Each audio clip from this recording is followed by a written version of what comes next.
Hello and welcome to the last What's Next of 2020. I am Corrine Million, the Executive Director and Co-Founder of The Winning Edge. And like every Wednesday, or we try every Wednesday, we are going to bring you another informative but casual conversation to develop and support the next generation of leaders who want to work in sports and entertainment. I'm so excited for today's conversation. This young man has proven to be a game changer. He actually attended our 2018 Game Changer retreat in Miami, our very first retreat. And since then, he has continued to climb the ladder in college athletics. He is currently an administrator with the Agnes Scott Scotties here in Atlanta, Georgia, in their athletic department, doing a phenomenal job with their business development. And we are so excited. Please, if you're joining us, if this is your first time, feel free to ask questions using the question box or in the chat box. We want to make this as informative as we can. Jacques is an amazing young man with a very bright future, and we just want you to hear about his journey and hear the advice that he has to give as he continues his journey and wants to make sure he's not the only one at the table. So he is here. We're going to bring him on now.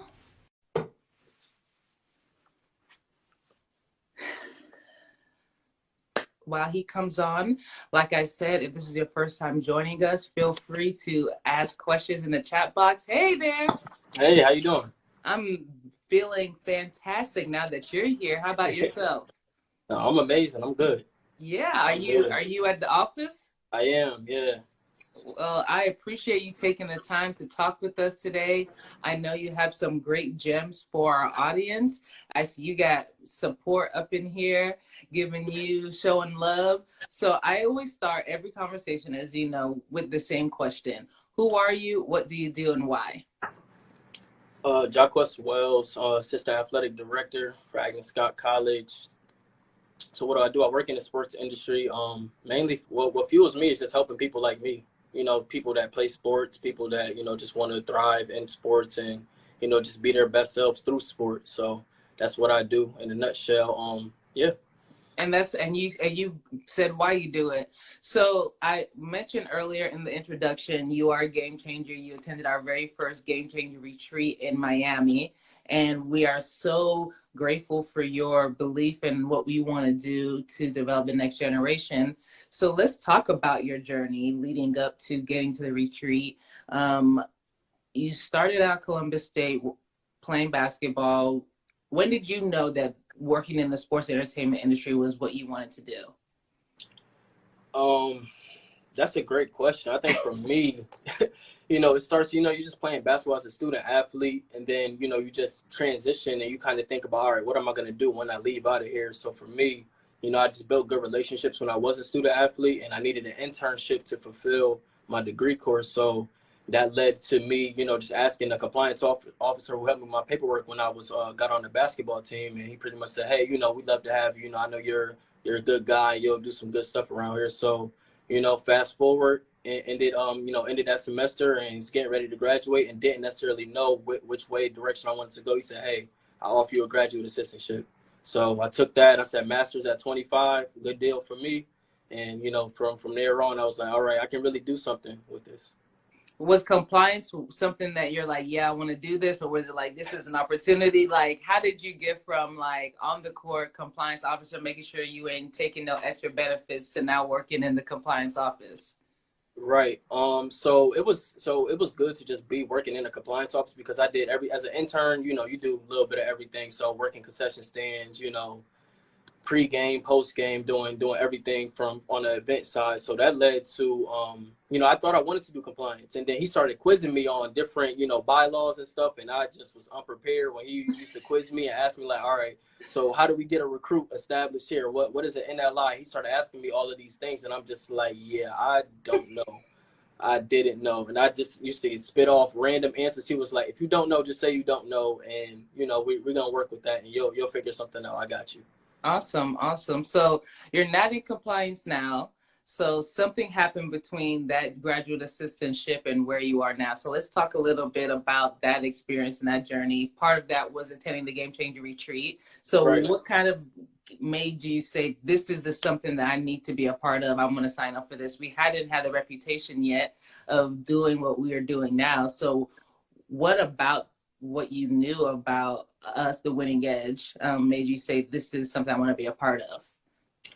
I think for me, just embracing opportunities. You never know what's gonna come, and how it's gonna come and who you can meet. So you know me, like I'm a networker. So it's like Yes, I'm, you I'm ready are. to meet people. I'm ready to just talk about my life and my experiences, and share different commonalities with other people, and just kind of take it from there. So I saw it. You dropped a note in a we were in the same group chat. You said, "Hey, I'm looking for people to apply."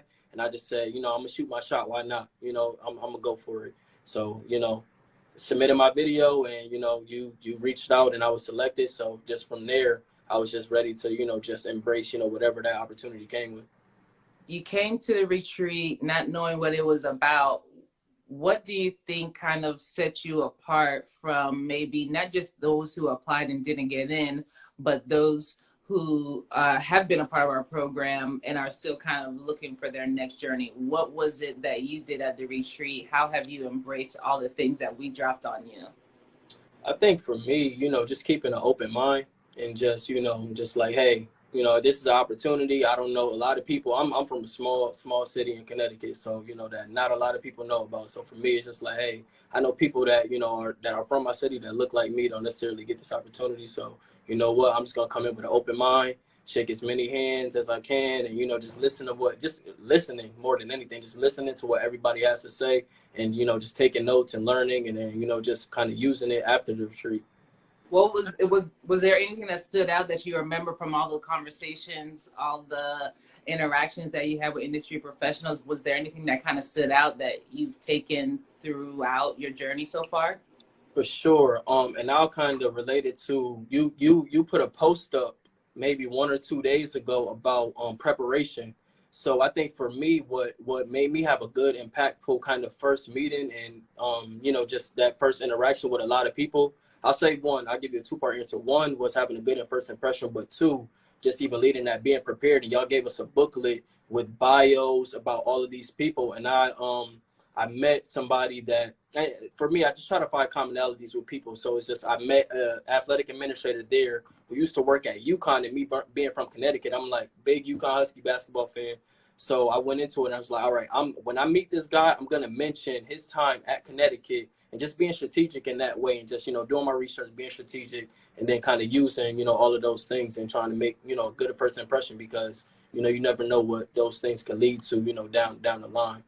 Have you seen yourself continue that preparation? Like, I think a lot of times young people, they do what we tell them to do in the moment, and then once they get to where they want to be, they kind of fall off on those habits. Has the preparation been a habit that you've picked up, that you've kept with? How have you grown on that preparation? As you say, you're a networker, so how have you kind of built on that? For sure. I think for me, I want to be an athletic director. So for me, I'm clicking staff directories. I'm reading, summaries and bios for different people. So, and when I reach out to them and send these blind emails and LinkedIn, messages and different things like that, I just try to have, that one piece of thing that's going to kind of connect us, and try to find something in common that we have. So for me, in the different interview processes that I've been a part of, I've just been able to, I'm going to do my background about that, not only the athletic department, but about the college. And I'm going to drop these little small facts that they're just like, oh, how did you know that, we were doing this, or this is our new initiative that the college is doing, even outside of the athletic department. So for me, it's just, people always say, 5 Ps, you just got to prepare, and, just do it to your best ability at the end of the day. I like that you talk about, sending those blind emails, those LinkedIn, because I hear a lot from young people. Is like they're intimidated, they're scared, like they don't pull the trigger to Right. just take the first step and introduce yourself. Why do you not have that? Why are you not hesitant, or what would you tell a young professional student athlete who's like, I don't know how to do this, I'm a little scared? Like, what is it that people should know? I think it's cliche, but not being afraid of rejection. And it's just before I started working in my current role here at Agnes Scott, I had a sales role and with the Aspire group. And what I learned from them, I can definitely say is that, the no's are gonna lead to the yeses. So you just it might be 100 no's, but it's gonna lead to that yes. And for me, I just, just do my research and do my digging, and I watch people that have influence, either people that have influenced me or are, just prominent figures in the sports industry. So I just finished watching a Tim Grover video. He was Michael Jordan's trainer, and he said he sent 14 messages to all of the players on the Chicago Bulls, and it was 15 players on the team. Didn't send one to Michael Jordan. So my point being is that he shot his shot. He was like, hey, I want to be a trainer. I'm sending this note to everybody on this team, and whoever reaches back to me, I'm gonna train them, and I'm gonna make a name for myself with this professional team. So just not being scared and just putting yourself out there more than anything. Man, you're like rocking it out. And so that is one thing that I think you do that separates yourself. But what are some other things that you would tell your student athletes at Agnes Scott or your fellow game changers or somebody who's watching now or who's going to watch later that they can do to kind of really put themselves in a position to get to where they want to be? I think it's just simply just that, putting yourself out there and just not being scared of rejection, and just say, hey, I'm going to email Maria Taylor. I'm going to email, whoever that looks like me, not even have to look like you, but that they're doing what I want to do. So I'm going to reach out to them because I want expert advice from the quote unquote expert. So I'm going to reach out to them. So for me, I'm reaching out to ADs. I'm reaching out to senior admins and athletic departments and GMs and senior VPs of the Atlanta Braves and XYZ, because that's what I want to be. I want to be a top level sports exec. I don't want to learn from the guy that works in the deli at Publix. Like, I want to learn from the guy that's doing it. You can't give me advice because you're not doing what I want to do. So I want to learn from those people. So I have a two-part follow-up on that. So you're talking about reaching out cold and all this stuff, but with the Winning Edge, we put in a lot of work to build a network for you guys. We've created a community or a network of influence. So do you find yourself like, yes, I don't know this person, but I know XYZ knows this person. We talk about, the degrees of separation between you and somebody you want to reach out to. So how do you go about reaching out to your mentor or people that you work with that have a connection with somebody else to kind of help make that introduction? Because I think it's important for our audience to hear that there's a difference between like saying you have a network and then utilizing your network, but not abusing your network.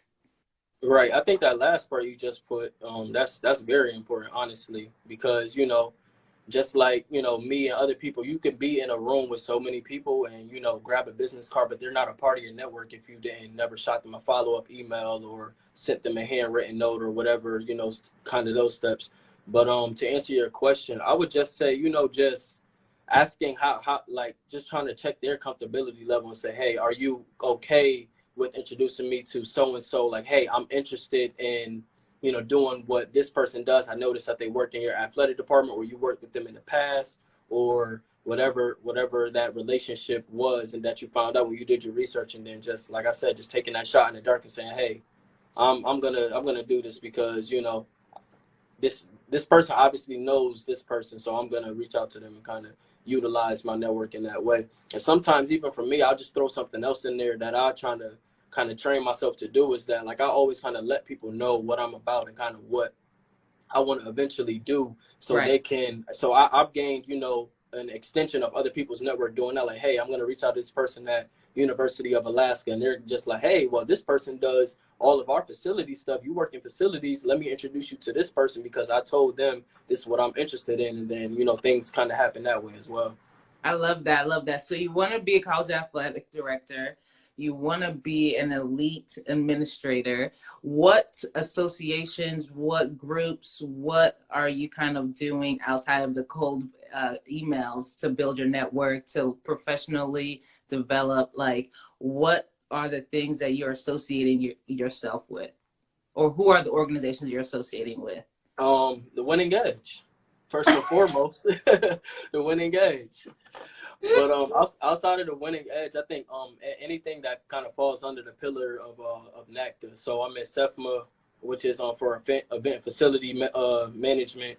And then I'm in CADMA as well, and then as well as MOA, which is an extension for just minorities that work in college athletics as well. So, I'm just always looking at different stuff and different people that are doing what I'm doing and just trying to surround myself. I'm reading D1 Ticker every morning. I'm reading Front Office Sports every morning, who I met the CEO at the Game Changer Retreat. So even things like that, and just, just following up with people and just kind of letting them know that you see what they're doing and just allowing yourself to just, like, I just try to immerse myself with anything I got to do with sports. So Clubhouse, I'm in, like, anything that has to do with sports, I'm like, all right, I'm clicking on this. And I'm just going to listen to these gems. Even if I never raise my hand or say a word, I'm going to listen to what these people do because they're sports agents in there. I'm just networking and following those people and doing those things. So it was just, anything sports related, I try to immerse myself with and, just kind of take everything in. I love that you talk about D1 Ticker and Front Office Sports, because that is something that I definitely like when I get, and I added a new one, the Huddle. Okay. I feel like you would like the Huddle. Yeah. I have to tap into that one. I have to check that out. Yeah. It's just like one story on something that's going on in sports business. So like today's was about the MLS and kind of like what is going on with that. Yesterday it was about Master P and Baron Davis and the potential Reebok. So right, that's big. Huge. That's huge. And so definitely I love the fact that you talk about making sure that you're like continuing to learn. It's not just like, oh, I graduated, that's it, now I just need a job. But it's like, okay, I graduated, I have a job, but I still keep up with the trends because that allows you to have conversations with people and show that you kind of know what's going on in the industry and you're not just like a passive person. Right. Yeah, this is the wrong industry to do that in. Yeah, sports change too much for that. We got so much new technology. You talk about ticketing and, so like even college athletics landscape, it's not the same as it was even 2 years ago. So I try to, tap into all of my resources and just look at everything that I can every day because it's always changing. And when I have conversations with people like you or different people that I network with, it's just like, all right, I can talk about, hey, did you just see, Master P and Baron Davis are thinking about buying Reebok? And that's just a conversation starter to even just keep on moving forward. And, you never know what that kind of trickles into. So, the more I know, the better. And I can have conversations with people from different walks of life. Even if you're a CEO, if you're, even an undergrad, it's like, all right, well, I listen to the same music as you, or I'm, reading, whatever about business and the stock market, and I can talk about that as well. So it's just, just having a wide range of topics. And when I get a chance to speak to people, I can talk about a lot of different things. My cheeks are hurting because I'm smiling so hard because you're like doing all the things that we just try to instill in all of our game changers. So this conversation lived up to my hype. I knew that you're going to come through with some fire, talking about keeping up with the trends, talking about being open, talking about putting yourself out there, and having intentional conversations with your network and people who you want to be in your network. Before I let you go, what is it like if somebody doesn't know, I'm a football player, my season ended, I don't really know what I'm going to do. What is it that the last thing you want them to hear if they're watching this or listening to this later? Yeah, I would say to that person, kind of use the people around you and the resources around you. I think, when you're in college and even me in undergrad, like I was, I played in the rec center, played basketball all day up until like my junior year, and I didn't do a lot of things. So for me, you have to just, take your shot and use the people around you. Talk to your football coach. Ask him like, hey, how did you become a coach? Or your athletic administrator, hey, like, how did you do this? Like, I don't know about what you do, but I'm interested and I want to learn about this. So I would say, ask questions. Ultimately, that'll be in short, that'll be my answer. Ask questions, and you may get the answer you're looking for, you may not, but at least you ask and kind of build a habit of, just being inquisitive. And it's just like, all right, hey, I'm going to ask about this because I'm interested. I don't know much, but hey, I'm going to ask, and hopefully you can drop some gems on me, and, you never know what it may lead to. Dropping gems. I love it. You brought fire today. I appreciate you on the last What's Next of 2020. It's been a crazy one, but I know for a fact that you had a very productive 2020. And I thank you for that because you are representing our organization well. And I know 2021 and beyond will continue to afford you with opportunities on where you want to go. I appreciate your time. Get back to work. I don't want you getting in trouble. And we'll definitely, I'm sure you stay in my phone, just checking in. Right. And I appreciate that. That means more than you know. So enjoy the rest of your day. We'll talk soon. All right. Well, I appreciate it. I just want to say thank you for, just allowing me to do this. It was, it was good for me, and it's always good catching up with you. Always, always. Well, we'll speak. All right. Take See care. ya. Stay safe. Always. So that was Jacques. He had some really awesome tips for anybody who's listening. If you are watching this and you're an industry professional, you've been in the game, you're looking for your next administrator, get that guy. That guy has a bright future. I truly enjoy these conversations. We're closing out 2020 with a strong one. I know we're going to come back in 2021 with some more fire. Hopefully, maybe another guest. I'm always open to having my game changers use our platform to grow their brand, because surely do I not love being on camera, but I do it for the kids. That's why I do it. So if you don't know or you don't follow us, make sure you check us out on all the social platforms at the WE Leadership. Go to our website, wegamechange.org. Check us out, see what we're about. Stay with us, continue to grow with us, and we'll see you next year.